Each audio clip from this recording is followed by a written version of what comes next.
guess Australia's retained the Ashes. How do you feel after the day was washed out? Still a job to do. This group had great clarity on what they wanted to achieve when they come over here, and that's to win the Ashes. So nothing really changes going into the Oval, and it feels like we're back where we started for the the World Test Championship, the one-off game. So yeah, there's a sense of a task at hand, and it's all in front of us, and we want to win the Ashes first and foremost. How do you sum up the performance here in terms of performances Australia put in under your coach and the captaincy pairing with Pat? Does it come among the least pleasing performances you put in? Yeah, it was a disappointing 3 days or so. Yeah, we're not going to shy away from that, and we own that. England put immense pressure on us, there's no doubt about that. I thought the surface day one gave us an opportunity to put a few more runs on the board, and when you sort of get behind a little bit and you're a little bit short, and that can compound on you a little bit, and I thought the way that Zach come out and put pressure on us, you've got to give some credit to the opposition as well. We had a chance to revisit our plans, but this team's played some great cricket over the last 18 months, so to judge us on 3 days would be very harsh. But yeah, we feel as though we've still got improvement. Even in those first 2 Test matches, we felt like we had some improvement to make there as well. So we've got capabilities to do that, and that's the exciting and pleasing part of it. Just about that back comments said throughout the series, you haven't played your A game yet. What does it come down to, Andrew? Like, does it just happen, the A game, or like is it just the pressure England have put on you? Like, why hasn't the A game come in? I think both teams have probably had errors at critical times, and it's hard to put your finger on that in a highly pressurised environment. And I think that the pressure does bring out errors and dysfunction within the game, and it's how you recover from those moments. And we feel as though in the first couple of tests we were able to recover from those moments. Had a great look at Leeds in terms of being able to take that. Probably didn't quite nail the opportunities that we had with the bat and ball, so we left that one open. And here we didn't really get into the game, and full credit to England for that. But as I said, like, we're 2-0 up in the series, we've earned that right. And we've got some good cricket in us. So, but yeah, I'd say the pressure does create the dysfunction. It's just the middle sessions on day 2 and day 3. Zach Polly was batting and then Johnny Bairstow. Again, was it just like lack of execution, or do you look at analytics and some matchups and say maybe you got a few things wrong on both days? It's a combination at any time. You can have the best laid plan and you don't execute it, it unravels on you. So I think it's a real combination of both, and we'll revisit those plans and the way that we go about it, and the personnel that we pick to execute those plans. So yeah, I think it's a combination of both. Did you, speaking of personnel, did you pick the right team? We felt as though we did. We didn't see spin play a major part within the game. I think that's the question you're asking, whether we should have played a spinner or not. So we'll probably never know the answer to that. But going into the game, we felt as though we picked the right team for the right moment. And as I said, like, we left a few runs out there in the first innings, and that compounds, and England played well, and Johnny Bairstow put the finishing touches on and gave them a significant lead. But the other thing to consider, I think, is that the game wasn't done. We still had some batters to come. We could have shifted some pressure, so it feels as though we sit here and it was a foregone conclusion that England were going to win the game. I don't believe that, and that change room upstairs doesn't believe that. So we felt like we had a chance to potentially shift some pressure on, and Marnus's wicket gave them probably a slight edge. If we had been 4 down and 60 behind and a deteriorating wicket, who knows what could have happened. You're still searching for an answer to Mark Wood. His extra pace seems to have completely changed the way the series was going. And you guys, there's something you need to do differently. I don't think we're searching for an answer. I think that we know what we need to do, and it's method within moments, and I felt as though Marnus and Mitch Marsh yesterday showed a bit of a blueprint to that. The way that they were able to sort of combat decision making on the short ball. They had to shift their plans at times.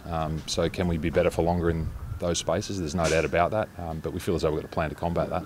Andrew, Mitch Marsh, look, he obviously spent a bit of time on the field on day 3. Didn't bowl at all on day 3. Is his body fine for bowling at the Oval in a few days' time? That'll be assessed. He's a little bit sore, and hence why he's off the field, so I'm not going to hide that. As to what extent, that'll be assessed over the next couple of days. If he can't bowl, is that a selection issue then? Because obviously he's in the team as an all-rounder. There's potential, I don't know what you can do as far as whether you bring a spinner back, but I mean, all of a sudden does his ability to bowl impact his ability to be in the team? I'm not sure what we're going to do either. We haven't seen the wicket, so does it impact his position in the team? I think the team has played 3 quicks and 1 spinner if we go that way numerous times in the past. We have had the luxury of all-rounders, or in particular Cameron Green, that's changed the shape of the team over time. So, yeah, I mean, runs are a premium first and foremost. Andrew, does the rain buy you a couple of extra days to rest up some quicks and anyone else that needed it that you wouldn't have got in the schedule with a tight turnaround? And is there anyone that might not come up regardless? Oh, it's a definite bonus to not have your quicks out there with a short turnaround. England will probably feel much the same. They only had a light sort of workload yesterday and a full day off today. So I think both bowling units will be fresh and available, in my opinion. Andrew, I suppose there was some fair comment in this game on the performance of the team, the tactics and plans. There was also some stuff about, like, Pat Cummins was resigned at the end of the series from Darren Berry and a few other things of that nature. So can you separate the fair criticism from the other stuff? Yeah, I was across those comments from Darren, and they were most interesting. What I would say is leadership takes on all different shapes and form, and if we're living and dying in the world of tactics only, then yeah, I think it's fair and reasonable to critique some of the execution and tactics that we implemented. But to go as far as suggesting that the captain resigned post-series, I think is a bit far-fetched. And there's opinions that we respect, and there's opinions that we don't.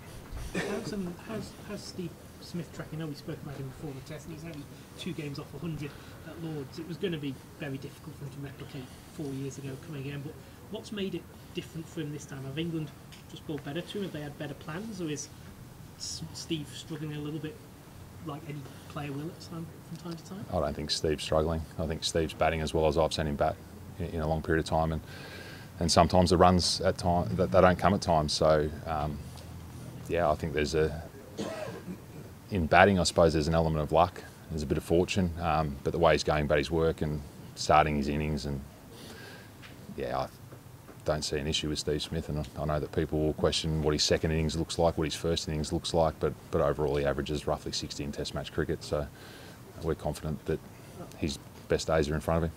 Sorry, Yes, Barrett. You can jump in. Anyone else want to jump in, or are you just going to? just on Cameron Green, he just not looked settled in the crease so far with the bat. How do you look at his form, and just the fact that he's been away from form except for 2 nights for 6 months? That's a new experience for him as well. Is that all playing into it, just his performance so far? Missed the game at Leeds as well, so I think that sort of breaks your flow in terms of how you're going about it. Had a small setback, wasn't able to put in the work potentially. Yeah, I mean, he's had a different experience. He's had the IPL, and people will probably draw some conclusions that that's affected the way he's gone about things here. But once again, it's a little bit like Steve Smith. I think he's in a good space. He's working hard on his game, and you're at the nets more than most, and you critique very well at the nets. And I think you'll see a lot of our batters are working on the right things and the way they go about it. And yeah, runs are just around the corner. With that in mind, when you guys are icing your shoulders, having given Marnus all his throwdowns each week, is it kind of feel extra special for you guys when he does what he did this week? And like, seriously, does it feel like the work that he's put in and you guys have put in really paid off?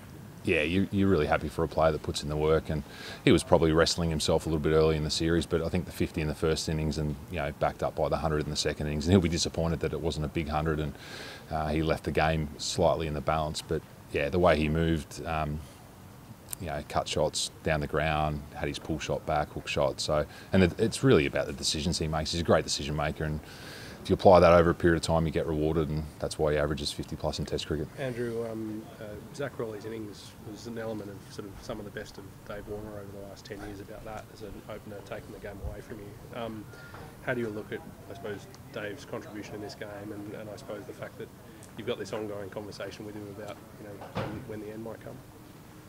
Yeah, once again, it starts. I mean, he got a couple of starts and looked good at periods of time and didn't quite capitalise. And I'm a big believer that if you can get those 20s and 30s at the big scores around the corner, there's no doubt he'll be disappointed around that. And Zach Crawley, rode his luck at certain times there and put immense pressure on us. And Dave Spanner will do that over time. And I truly believe that there is an innings there still.